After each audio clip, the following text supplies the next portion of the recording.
యదువంశజుడైన కుంతిభోజుని కుమార్తె కుంతి.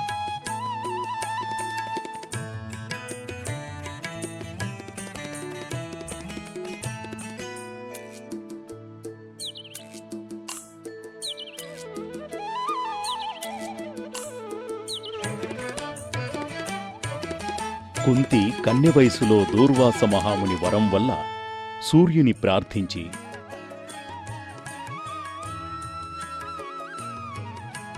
తేజోమూర్తి అయిన ఒక కుమారుని కన్నది.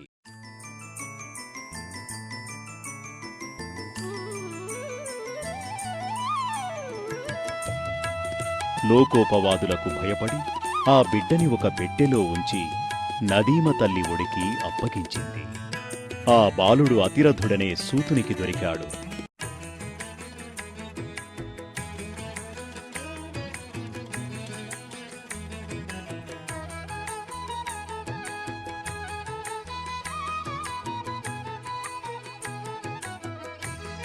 సంతానం లేని అతిరథుడు భార్య రాధకి అప్పగించాడు. అతనికి వసుషేనుడని నామకరణం చేశారు.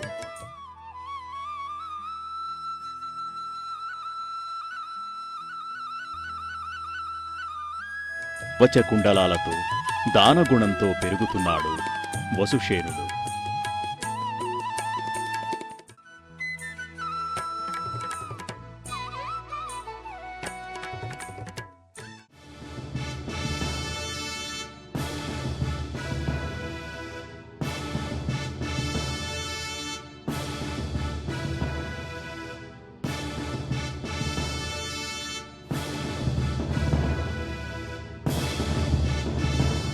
ప్రముఖులారా, ప్రజలారా, చిరంజీవులు కురుపాండవులు గదా అస్త్ర విద్యల యందు ఆరితేరి వారి విద్యలను మీ ముందు ప్రదర్శించబోతున్నారు. అందరికంటే ముందు ఘనుడు పార్థుడు తన విద్యను ప్రదర్శిస్తాడు. ఏం జరుగుతోంది? అర్జునుడు ద్రోణునికి నమస్కార బాణం వేశాడు. ఆహా, ఏమి గురుభక్తి!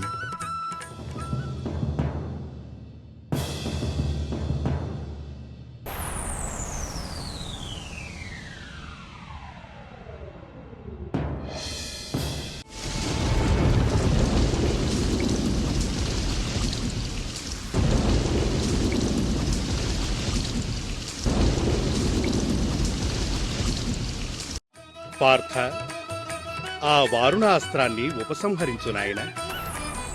చూశారా అర్జునుని అస్త్రవిద్య?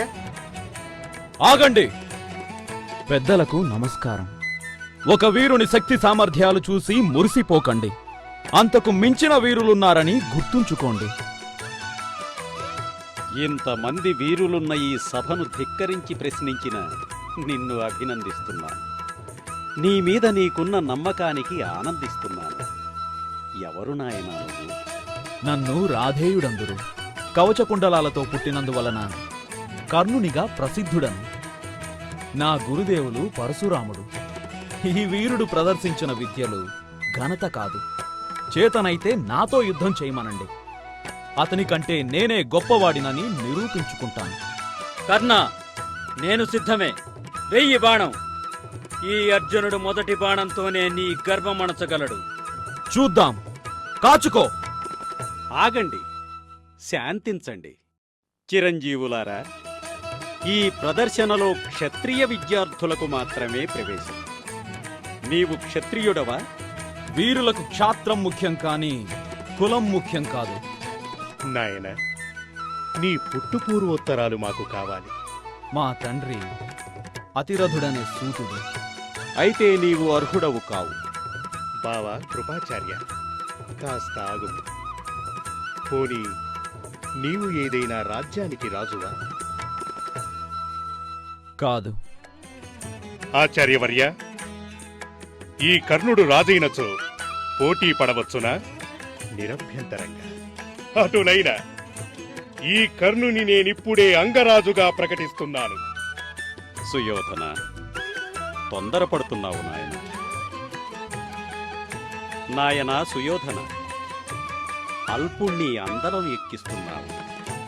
అనంతమైన అతని శక్తి సామర్థ్యాల ముందు అల్పత్వం అత్యల్పమైపోయింది గురుదేవా. నన్నాపకండి. కర్ణ, ఇప్పుడే నిన్ను అంగరాజ్యానికి అధిపతిని చేస్తున్నాను. యువరాజు సర్వస్వతంత్రుడు. నాయనా సుయోధన, నీ అభీష్టం నెరవేరుగాక. నా మాటకు తిరుగులేదు. కర్ణ, నేటి నుంచి నీవు అంగరాజ్యాధిపతివి. కృతజ్ఞుని సుయోధన. సమయానికి నాకు అర్హత కల్పించినందుకు జీవితాంతం కృతజ్ఞునయ్యుంటాను. నీ మైత్రికి రుణపడి ఉంటాను. గురువర్య, రమ్మనండి మీ శిష్యుణ్ణి. ఆగండి, ఇది రణరంగం కాదు. ఇక్కడ జరగవలసింది ప్రదర్శన మాత్రమే. ఇంతటితో ఈ ప్రదర్శన రద్దు చేస్తున్నాను.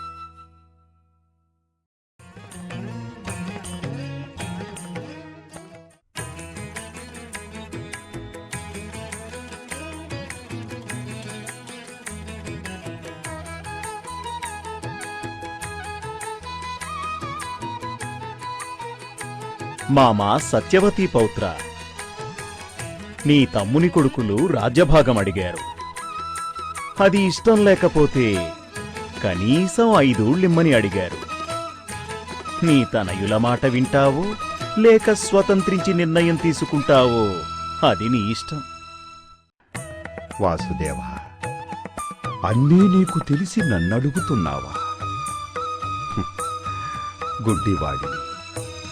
కొడుకులు ఎదిగిన తరువాత నా మాట కూడా గుడ్డిది అయినది. ఏమైనను నీవు రాజువు కదా, చెప్పడం నా విధి. ఈ నీ కుమారుల మాటలు వింటివా? నీకు కష్టకాలం సంప్రాప్తించినట్లే. ఆలోచించుకును. గోపాల, దూతగా వచ్చిన వాడవు, పని చూసుకుని వెళ్ళు. అధిక ప్రసంగం వద్దు. ఓ ఈ సూతపుత్ర, వాసుదేవుడు మాట్లాడుచుండ మధ్యలో నీ ప్రసంగమేనా? కూర్చో. రాధేయ, కృష్ణుడు ధృతరాష్ట్రునకు బోధ చేయగలవాడే కానివాడేం కాదు. దుందుడుకుగా ప్రవర్తించకు. ముసలితనం వలన మీకు ఉన్నమతి నశించినది కాబోలు. కర్ణ, పెద్దలతో నోటికొచ్చినట్టు ప్రేలుతున్నావు. కాస్త ఒళ్ళు దగ్గర పెట్టుకో. ఓహో, లక్షణమాత్ర ధనుర్వేద సారా ఆచార్యపుత్ర. ఈ కృష్ణుని మాటలు నమ్మి ఈ దుర్యోధనుడు బెదరవచ్చునేమో కాని బెదరడానికి ఈ కర్ణుడు భీరువు కాదు సుమా. గొప్ప వీరుడవు. నీ వీరము ఇంకెంతకాలమో చూస్తాను. నీవు కోరుకున్న యుద్ధములో నిన్ను అర్జునుడు వెన్నాడి తరిమే రోజు దగ్గరలోనే ఉంది. నాయనా గురునందన, నా మాట విని కాస్త శాంతింపు. మా దుర్యోధనుడెక్కడా? తండ్రి, ఇటురా. నాయనా, దుర్మదము వంశానికి చేటు. శ్రీకృష్ణుని మాటకు సమాధానము చెప్పు. అవును, తండ్రి గారి మాట విను. మీరు చెప్పారు, నేను విన్నాను. ఇక నేను చెప్తాను, మీరు వినండి. 5 ఊళ్ళు ఇవ్వండి లేక యుద్ధం చెయ్యండి అని దాయాదులు కబురు పంపారు. సరే అని నేను 5 ఊళ్ళిస్తే పిరికివాడిని కానా? రాజ్యము జ్యేష్ఠుడిది కాని కనిష్ఠుడిది కాదు. తమ్ముల కొడుకులకు భాగం ఇమ్మంటున్నారు. ఎవరు తమ్ముడు? పాండురాజా, యముడా, ఇంద్రుడా, అశ్విని దేవతల? ఎవరు తమ్ముడు? నాయనా, ఒకే కుటుంబంలోని వారి ఇరువురి పోరు వంశనాశనము గావించును. మా మాట విను. క్షత్రియ కులమున పుట్టి పగవారు బెదిరించుచుండా ఏలమ్మా నీ కుమారునికి పిరికి మందు నూరిపోయుచున్నావు. ఓరి కురుకుల దహన విధేయ రాధేయ, నా కుమారుని చేత ఇంకా ఏమి చేయించనున్నావురా? కురు పాండవుల మధ్య పగరగిలించావు. ధర్మరాజు చేత జూదమాడించావు. ద్రౌపదిని రచ్చకీర్పించి వస్త్రాపహరణం చేయించావు. పాండవులను అడవులకు పంపించావు. సంధికై వచ్చిన కృష్ణుని మాటలు పెడచెవిన పెట్టిస్తున్నావు. భరత వంశపు బతుకు వీధిపాలు పడెగదరా? తండ్రి, మమ్మేమైనా అనండి, నా మిత్రుని పల్లెత్తు మాట అంటిరా అది నాకు ఆత్మహత్యా సదృశమే. ఆ, అమంగళము ప్రతిహతమగుగాక. మిత్రమా, ఏమిటి ఈ పిరికివానిలా పలుకులు? ఆకాశం తల్లక్రిందులైనా, భూమి బ్రద్దలైనా, యుద్ధానికి ఆ దేవుడే దిగి వచ్చిన ఈ కర్ణుడు బ్రతికి ఉండగా ఆ పాండవుల చావు నిక్కము నిక్కము. ఓరి సూతపుత్ర, హె! అంతవరకు ఎందులకు? నా చేత ఈనాడే చచ్చెదవు. ద్రోణపుత్ర అశ్వత్థామ, ఆగుము. చక్రమంతయు కర్ణుడే తిప్పవలగినని కోరుచున్నాడు. రాజరాజు ఏ రోజు మిమ్మల్ని యుద్ధమునకు ఆహ్వానించునో ఆ రోజే రండి, లేదా ఈ కర్ణుని చావు వరకైనా యుద్ధమును విసర్జించండి. మాకు కావలసిన వాడివయ్యుండి విరోధి వర్గీయులను సమర్థించుట న్యాయమా కృష్ణ? ఓయి దుర్యోధన, నీకు సిగ్గున్నదా? ఈ కర్ణుని మాటలు కురుపితామహుని కన్నా, గురుపితామహుడు ద్రోణాచార్యుని కన్నా ఎక్కువైనవా విశ్వాసహీనుడా? అశ్వత్థామ, రాజదూషణము తగదు నాయన. అటులైన ఇందుండుట శ్రేయోదాయకము కాదు. తండ్రి, మామ, రండి పోవుదము. ఆగండి కృపాచార్య, ఆగండి. అందరమూ కలిసియే పోవచ్చును. పదుగురుండగనే నేను చెప్పదలుచుకున్నది చెప్పెదను. జరిగినదేదో జరిగిపోయినది. గతం గతః. సంధి కోసమై పాండవదూతగా మీ వద్దకు వచ్చి తిని అజాతశత్రువే అలిగిన నాడు సముద్రాలన్నీ ఏకమవుతాయి, భూమి ఆకాశాలు బ్రద్దలవుతాయి. నా మాట విని సంతోషంగా సంధి చెయ్యి. లేదా అర్జునుడు రణరంగంలో నీ మూక చెండాడుతున్నప్పుడైనా, భీముడు చేసిన ప్రతిజ్ఞను తీర్చుటకు నీ తమ్ముని రొమ్ము చీల్చి రక్తం త్రాగేటప్పుడైనా, పోనీ భీముడు రణరంగంలో నీ తొడలు విరగగొట్టునప్పుడైనా సంధి చెయ్యి. కృష్ణ, నోటికొచ్చినట్టు ప్రేలుతున్నావు. ఇప్పుడే నీకు తగిన ప్రాయశ్చిత్తం చేస్తాను. కర్ణ, దుశ్శాసన, రండి. సుయోధన, రమ్ము. నీ అనుజన్ములతో రమ్ము. నన్ను ఏకాకిని చేసి అంతము చేయుటకు వచ్చితివి. రా, నన్ను తేరిపార చూడు.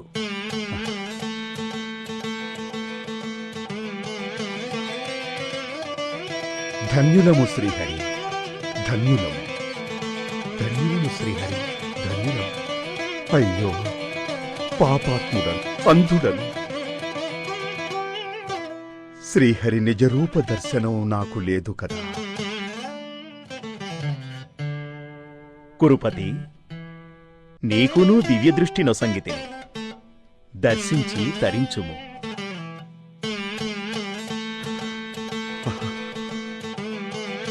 ఆహా, జనార్దన, జగదోద్ధార, ధన్యుడను.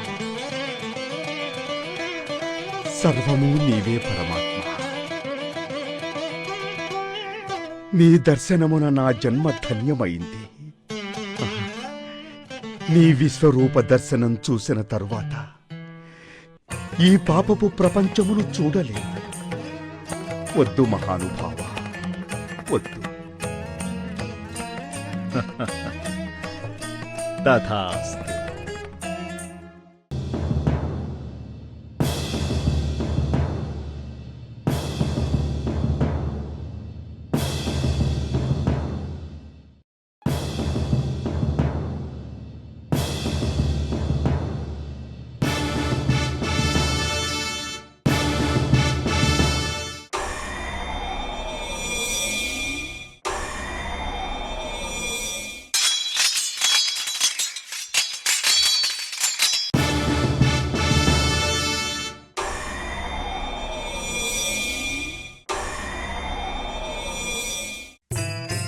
కర్ణుడు ఇలాగే రేపు కూడా యుద్ధం చేస్తే పాండవ సైన్యం మిగలదు, నాశనం తప్పదు. కర్తవ్యం. వరప్రసాది అయిన ఈ కర్ణుణ్ణి ఆపగలిగిన వీరుడు ఒక్కడే. అతడే ఘటోత్కచుడు. భీమసేన, నీ తనయుణ్ణి రేపు యుద్ధానికి పంపించు. అవశ్యం.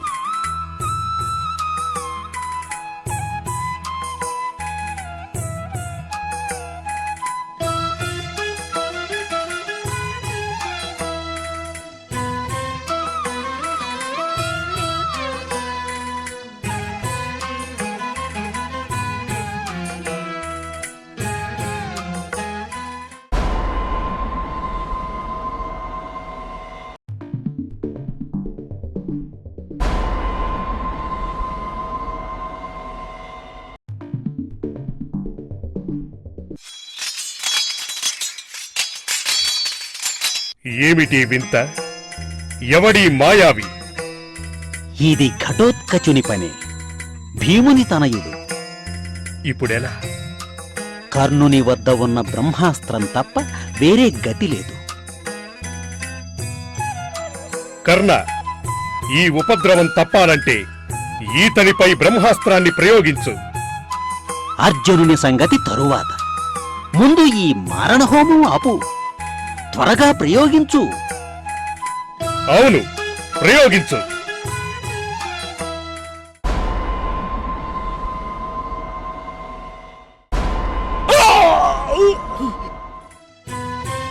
ఎవరు? నిన్ను కన్న తల్లిని.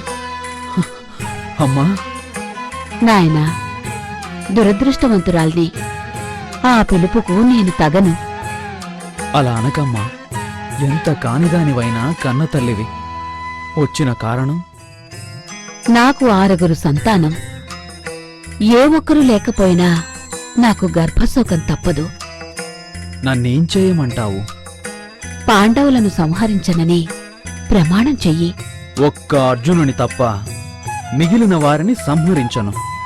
నేను మరణిస్తే నీకు 5 బిడ్డలు. అర్జునుడు మరణించినా కూడా నీకు 5 బిడ్డలే. నాయనా, అంతే. విధిరాతను ఎదురు తిరిగి రాయలేము. కానున్నది కాక మానదో. ఆశీర్వదించవా అమ్మా? ఆ దేవుడు నీకు మేలు చేస్తాడు. ఆయుష్మంతుడివి కమ్మని ఆశీర్వదించలేకపోయావు.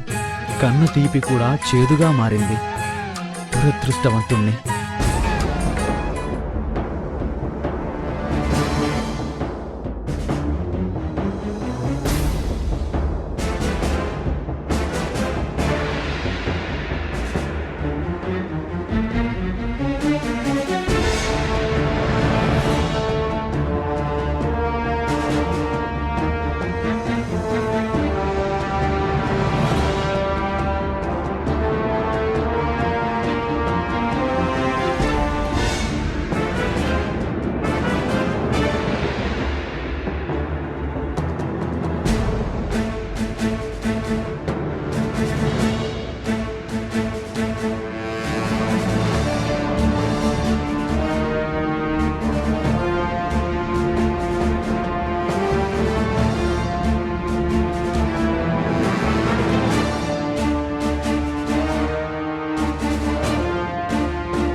అర్జున, బాణం సంధించి కర్ణుని వధించు.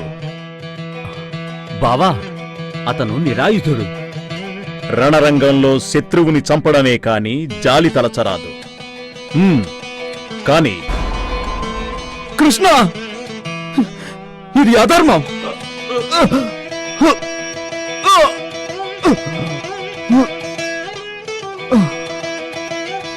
నేడు కర్ణుని చావుతో భారత యుద్ధం పరిసమాప్తమైంది.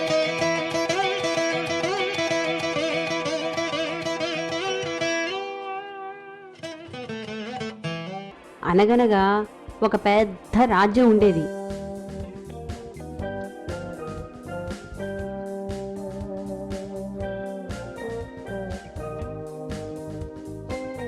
అందులో